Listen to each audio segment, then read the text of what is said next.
long.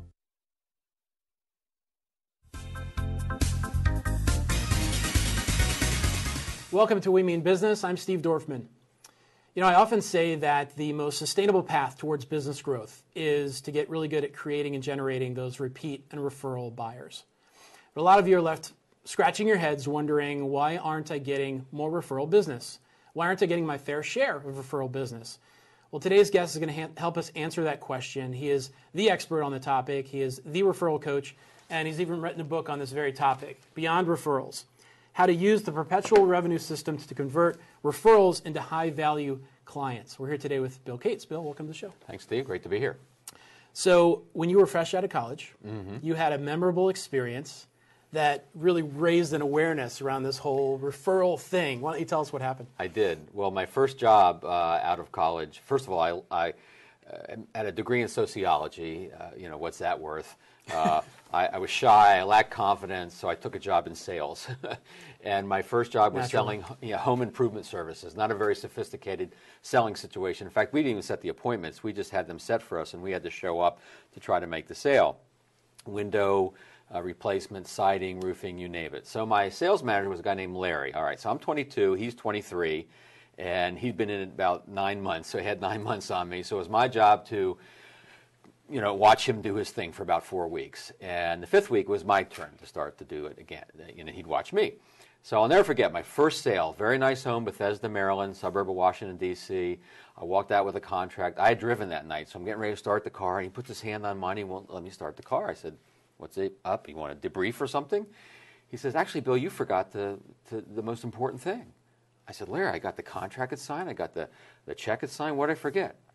He said, "You forgot to ask for referrals." And you know, I remembered he did that, and I learned about that a long time ago, but kind of forgot in the moment of excitement of making the sale, which happens to a lot of people, right? So I said, "Well, I'll call the homeowners tomorrow, see if I can get some over the phone." And he says, "Actually, Bill, I was thinking it'd be a good training exercise for you to get out of the car now and go back and ask for referrals." So, you know, I get into an argument my 5th week on the job, you know, about why now is or is not a good time to go back and ask for referrals. In the meantime, the downstairs light goes off, the upstairs light goes on. They're getting ready for bed, right? Finally, Larry says to me, "Bill, if you don't go in there now and ask for referrals, I'm going to lay on the horn. It's going to wake up the neighborhood. It's going to blow the sale, and tomorrow you could be looking for a new job, your choice." Oh boy. Well, I needed the job. I didn't know any better, so I got out of the car and I knocked on the door. I said, "Sorry to bother you, but my sales manager, he's a maniac. He says if I don't ask you for referrals, I could lose my job."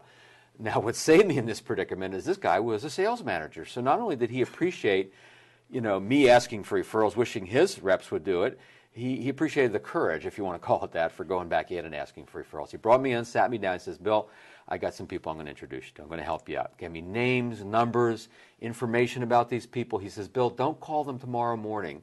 Call them in the afternoon, because I'm going to call them first, let them know who you are and why you're calling." 3 great referrals for a new job, and I took one. We don't condone Larry's style of management. Even back then in that industry, pretty heavy-handed. But he gave me a gift, and the gift is awareness. Awareness of the opportunity. And I never miss an opportunity around referrals. Sometimes I forget. Sometimes I wimp out, I should say. But I never forget. And so in a kinder, gentler way, I'm on a mission to help other people build that awareness, create the strategies within a company, a large company or a small company, and then give them the tools, the processes to actually make that happen. What a great life lesson that was. It sounds like it really was a life lesson that this guy gave you. Oh, it was definitely a life lesson. I mean, I wouldn't ever want to repeat that again. But, I mean, look at the gift. The gift of not only the awareness, but I actually built a pretty nice business helping other people do that. Yeah. So and you've been at it for 20 years. 20 years helping folks with referrals, word of mouth, personal introductions, from the corporate level, designing programs for banks and insurance companies, all the way down to the processes that the reps or advisors may use. Now, I imagine some of our viewers are of the mindset, look, if I just deliver great service, then naturally my clients are going to want to refer me. Right. And they just leave it at that. They don't ask for the referrals. They just imagine that they're just going to come. Right? And I would call that a half-truth. You do have to serve your customers or clients well. You have to be referable, no question about it. And by doing a great job and serving people well, you will create some of that, some word of mouth, some actual introductions, and we should talk about the distinction when we can. But the problem is it's usually not enough to just be reactive to referrals and word of mouth and introductions. We want to find a way to be proactive as well. So we become super referable, and then we become appropriately proactive through strategies, processes, programs that we offer customers, etc. Now, this isn't the first book you've written on referrals. That's correct. What is the beyond part in Beyond Referrals? Sure. Well, for the longest time, I talked about referrals as if it was the benefit. We want more referrals, and everybody wants more referrals. Like that's the end game. That's the end game, right? But it's not the end game, isn't it? The end game is the new client, the new customer. The referral, the introduction, is the means to the end. So what I wanted to do is bring in all the other things that I've known for many, many years into this process. I call it the Perpetual Revenue System that you mentioned on the outset. So number one, we've got to be super referable. We have to create client engagement. We can talk net promoter scores, right? We want great net promoter scores. It's all good. But then what? Then we have to be proactive and get that referral or introduction. Okay, that's good, but that's not the end, is it? We've got to set an appointment, whether that appointment is over the phone or an internet chat or in person, whatever the business model is. We've got to get in front of that person in some way. And then we have to, quote unquote, make the sale. We have to convert the prospect into a new client. And if we do that in the right way, we create engagement even before they become a client, and then they become more engaged as a client or customer, and guess what? The whole thing takes off again. And so it becomes this perpetual flow of clients, revenue for a business. It's an opportunity to actually increase a business's revenue and decrease their expenses at the same time. And imagine, just like anything in business that really is geared toward business growth, this is a system that really takes some practice in getting right. Yeah, it's a mindset, first of all, of the organization and the individuals. And then there are strategies that you have to embrace. And I kind of enumerated the 4 overarching strategies. And then you're right. Then there's process or systems in place. And that's where you get into the tactical aspects. And so when I work with firms, usually we start at the level of mindset, level of strategy, what's the goal, and then eventually we get into the nitty-gritty of what do you do now, then what do you do now, and then what do you do next, and make it actually happen. Yeah. Is there some convincing that's required to help your clients understand that this is really the best way to grow one's business? I mean, it doesn't just make sense to the bottom line, it actually feels great. Yeah, does that take some convincing? It does. It takes convincing on 2 levels. First of all, on the level of leadership, the C level, the management level, and I know some of your viewers it's them, right? They are the CEO and they are the salesperson. And in some cases, some of your listeners are large organizations. So it's the mindset of the organization making a decision that we're going to meet our customers or our clients the way they want to meet us, right? Rather than referrals and introductions being an afterthought, the icing on the cake, we're going to build it into our marketing plan, right? We're going to measure this, and what you measure you can manage, and we're going to get this better and better and better. And so I'll give you an example. One of my clients, Anderson Window, Renewal by Anderson, the window replacement folks. So they, for the longest time, have been creating opportunity through telemarketing, through advertising, through direct mail. And when I was working with them, they figured it cost about $300 to $400 an opportunity. In other words, the cost of their opportunity to be in front of someone was $300 to $400. And that's a lot of pressure on a sales call if you think about it. And so what we did is we brought in a referral component to this, so it reduced the overall cost per opportunity. And since it doesn't cost anything to get a referral, or maybe a little bit if you put a program in, like a program I just put in with a bank, then, all right, a small cost, but compared to all the other methodologies, very inexpensive. So that's part of it. Now on the micro level of the individual, yeah, there's definitely some convincing because people are uncomfortable. Many people are uncomfortable being proactive for referrals, asking for referral, asking for an introduction. So yeah. Are most people not asking for referrals, and why is that if that's the case? Most people don't. Some people think they are, and what they're really doing is promoting the possibility of referrals. I mean, I have a phrase, one of the titles of my book, last book, is "Don't Keep Me a Secret." It's a great thing you can say to folks. Hey, Steve, don't keep me a secret out Here's there. a stack of business cards. Yeah, don't keep me a secret. And it's great. It's got a little smile on it, don't keep me a secret. And by the way, if you don't have a sense of humor, you shouldn't use that one, right? And that's good and has its place. Most people say, hey, Steve, we're never too busy to help other people if it should come up. And that's good. That has its place, but it's not asking for an introduction or referral. So we have a very specific process we call the VIPS method to actually ask. Why do they not do it? Most people are either afraid of looking pushy, or they're afraid of looking needy, or the third one is they're afraid of rejection, meaning they can cold call till the cows come home, but they won't ask someone they have a relationship with to introduce them to someone else. Wow. And all kinds of reasons for that too. Let's say someone's just jumped into a new sales job, right? How much time should they deem reasonable before they start generating referral business? Is this something you have to wait for? No, it is not something you have to wait for at all. You have to earn the right. You have to have a process in place that creates engagement and value quickly. See, a lot of salespeople, sales organizations have the 3-step process to make the sale, spin selling, integrity selling, 5-step, right? And that's all good, right? We need to convert to the sale.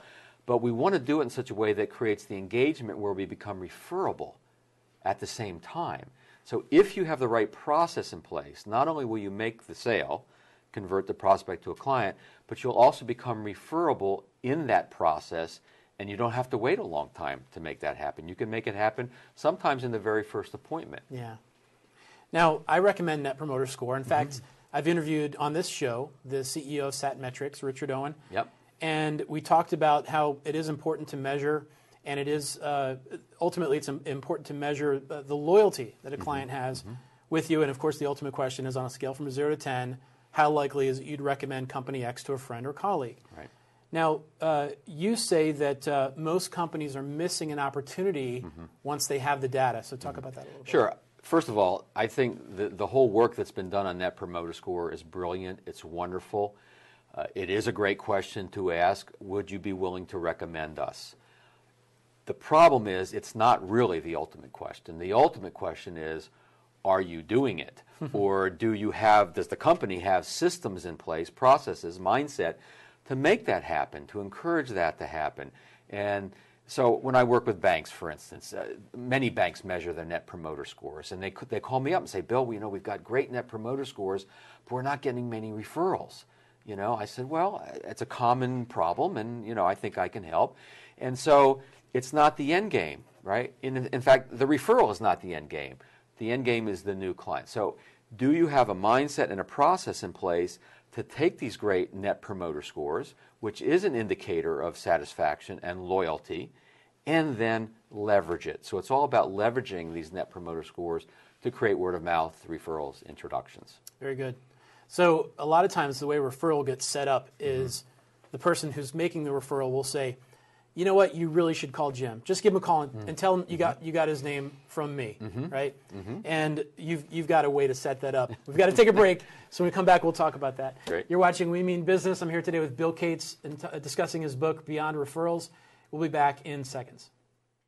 No more pencils, no more books. No more teachers, dirty looks. School's out for summer. What this place needed was better graduation rates. So we worked with schools like Henry Ford High, and now they're up 18%. To help us do more good this year, go to unitedway.org, because great things happen when we live united. Welcome back to We Mean Business. I'm Steve Dorfman, here today interviewing Bill Cates about his book, Beyond Referrals. So here's the question, Bill. So, a lot of times, this is how a referral really gets set up in real life. The person says, yeah, just give my friend Jim a call and just tell him I told you to call. And that's considered a referral, I guess, but there's something broken there. What's broken? Well, it just doesn't work as well as it used to.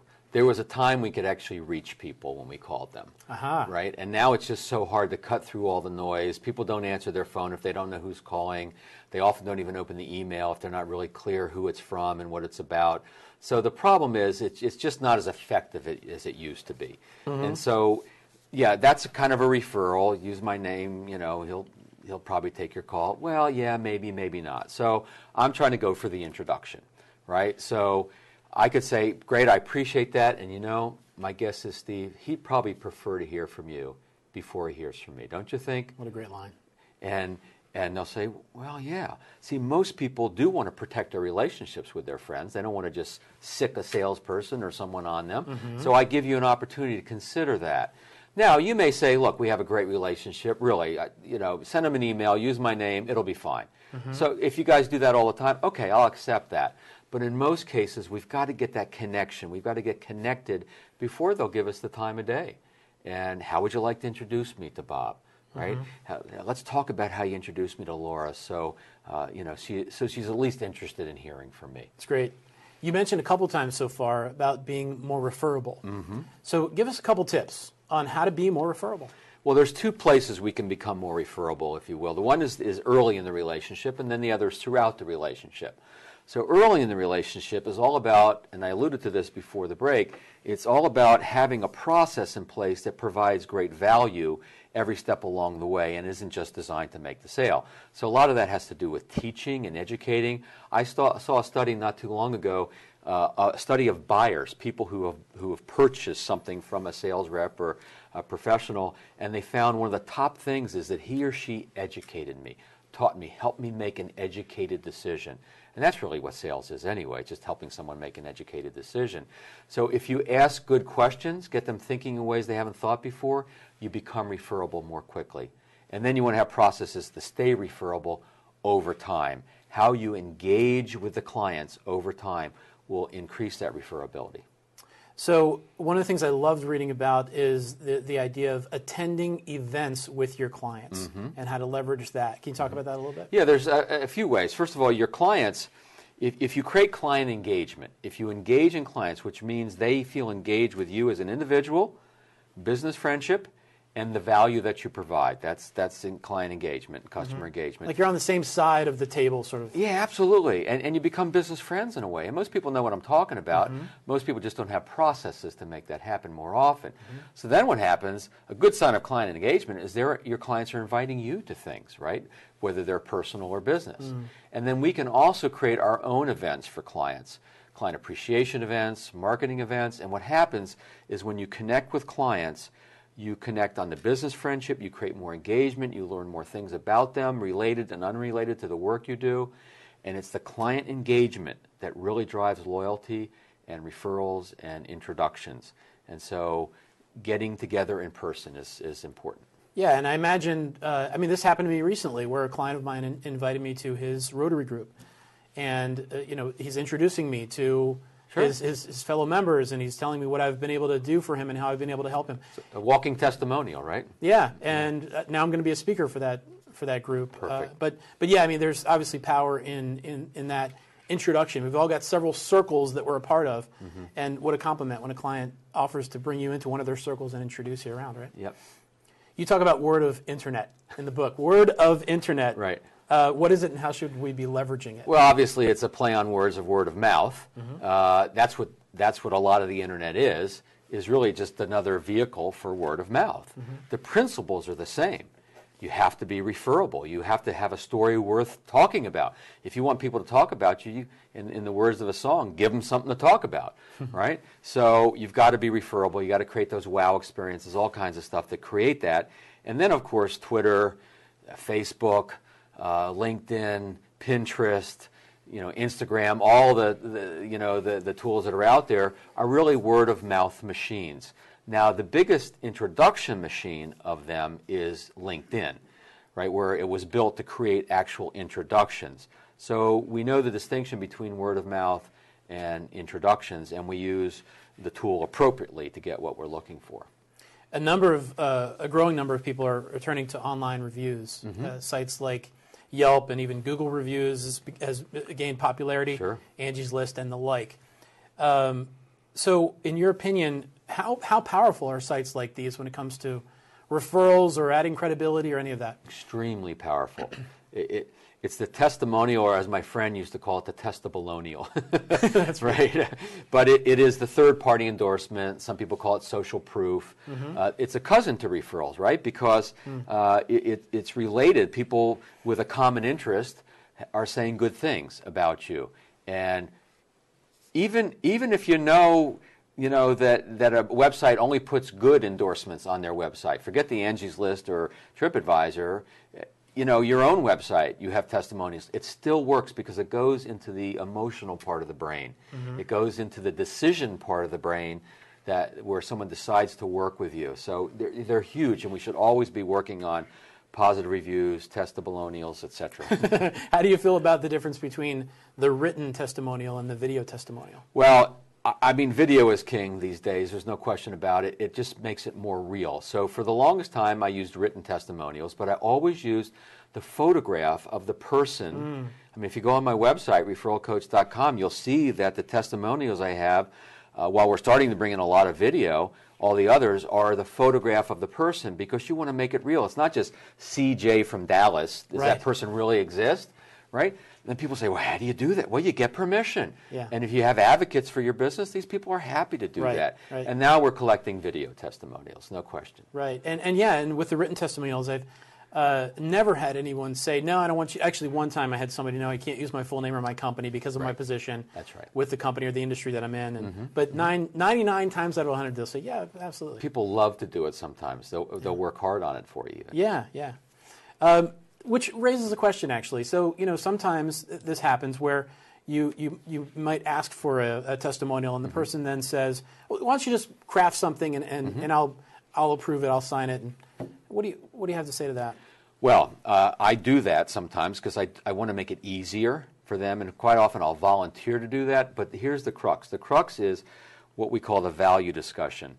So I want to make sure I talk to you about the product, the service, whatever has transpired. Hear it in your words, and then I take notes on that so that when I craft something, when I'm starting to put words in your mouth, I'm using words and expressions that you actually said to me. And then I'll send it to you, and I'll say, Steve, I've taken the liberty of putting together a pretty good statement, I think, based on what you said to me. Feel free to tweak it. Feel free to adjust it, put it in your own words, and I usually get it back 90 to 100% exactly as I wrote it. The thing you have to be careful about is not making all your testimonials look and sound the same if you're writing them. Yeah, and hopefully your clients are writing most of them. Yeah. I mean, sometimes they'll say things and then you say, can I use that? And then that becomes a great natural testimony. Yeah. A lot of times a client will come up to you and say something at the end of an event or just at the end of a meeting or whatever it may be, and you really see the gold in that. And we've all got smartphones on us with a video camera inside. Hey, could you say that again in like 30 seconds or less, a couple sentences? And more often than not, they'll say, yeah, sure. Listen to that. Capture that. I had a guy send an email to me. He says, Bill, our folks are loving your process. You've made asking for referrals as natural as breathing. Now, I never would have thought of saying that, right? And that's everywhere. Michael Schmidt, San Mateo, California, said that to me, and he knows I've been leveraging that for 10, 15 years now. And every now and then I check in with Michael and I say, is it still okay to say that? He says, oh, yeah, our people are still using your stuff. That's great. So, yeah, you listen to what they say and use it. That's really good. You say, and I agree, that it's really important to keep the referral source in the loop. Talk about that a little bit. Yeah. First of all, people don't always care whether their friend works with you, but they do want to make sure that it goes through its logical conclusion. That if they've taken the trouble, even sometimes a little risk, to introduce you, recommend you to someone else, they want to make sure you follow up on it. So follow up on it quickly. And then keep them in the loop to let them know, hey, I've called George, we got appointment set up next week, thank you very much. If you're having trouble reaching this new prospect, I call you back, Steve, I've left a couple messages for George, I don't want to be a pest, what do we do next, right? And so I'm keeping you in the loop, and so how you see my process of receiving the referral really can lead to more referrals, more introductions, because you trust that process. Sometimes I have to let it go. Sometimes you'll help me make the connection. And then part of that also is thanking people for referrals. Big believer in that. Yeah, and I've been in those situations because I'm a connector, and I know that we're not all wired that way. But I don't know. I guess I can see it like Neo sees the Matrix. I can see when people should be introduced to one another. Right. So I do it a lot. And so one specific example I can remember is a client of mine needed some new photos for their website. I know a great photographer, and so I made the introduction. And the day that she came there for the shoot, I happened to be there. And she looked at me and she goes, hey, what are you doing here? And I just felt like, this is my client. Don't you remember? I referred you to them. That's why you're doing. That's what you're doing here right now. Right. So it just kind of rubbed me the wrong way. So there's two people that really should have been in touch with you around that. One is the receiver of the referral, in the sense the photographer should have said, "Hey, thank you. Thanks for introducing me to so-and-so." And then, of course, the person who you were introduced to should also we should all keep people in the loop, at least a little bit. I call it the golden rule of referral giving. Give referrals unto others as you would have them be given unto you, right? Keep people in the loop. Say thank you. Yeah, that's really good. When it comes time to reach out to a referral, what's the best way to do that? Is it by phone? Is it by email? Is it, how do we go about it? Well, there's no one way to answer that, in that it's kind of a negotiation. If you're referring me to Laura, then we'll talk about the best way. The highest form usually, and it doesn't fit every business, is breaking bread together, or getting introduced, over a lunch, over breakfast, over the golf course perhaps. In-person introduction is really the highest form. Doesn't fit every business model, not always appropriate for every time a client or customer. I found personally that the email works usually very well. I call it an electronic handshake, and I just say, can you shoot Laura an email, CC me to make sure I know it's gone through, and let's talk about what you put in that, just to at least pique her interest. I want it to feel safe, comfortable for everybody, and obviously I want their interest piqued in hearing from me. And so email, quite often, is a great way to get introduced. Okay, so two quick questions around that email introduction. One is, how long should we give the other party to respond before we follow up again?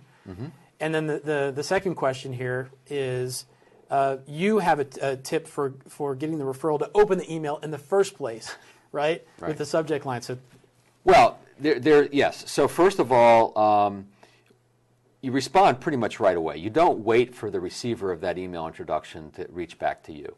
You say something like, Laura, I see that Steve's been saying nice things about me behind my back. I would love to present myself as a resource for you, as I have been for him. Can we set up a 5-minute phone call just to get the conversation started? 5-minute, 10-minute phone call, just an easy yes, something very simple. I do that pretty quickly after the email goes out. I may wait a couple hours. So never wait for the other person. Oh, no. And usually a good introduction is, Laura, Bill will be reaching out to you. Take his call. It's going to be worth it, right? And if I can say what goes into that email, if I can help craft that. And then when my email to Laura will be referred to you by Steve Dorfman, right? So I make sure that the referral source's name is in the subject line. Otherwise, they may not even open it, because they may not make the connection. They may not know who Bill Cates from Referral Coach is. And so it never gets opened in the first place. Yeah, very good. I feel like a lot of people are doing this the wrong way. All of this, everything we've talked about today, but certainly the email thing is just very broken, and nobody's ever gone to email etiquette school or referral school. True. But they can read your book, they can talk to you, they can hire you. Thank you. And thanks so much for being on today. You bet. Thanks for having me. It's been great. So you've been watching We Mean Business. To learn more about Bill Cates and his multiple books, you can visit wemeanbiz.tv. Thanks so much for tuning in, and we'll catch you next time.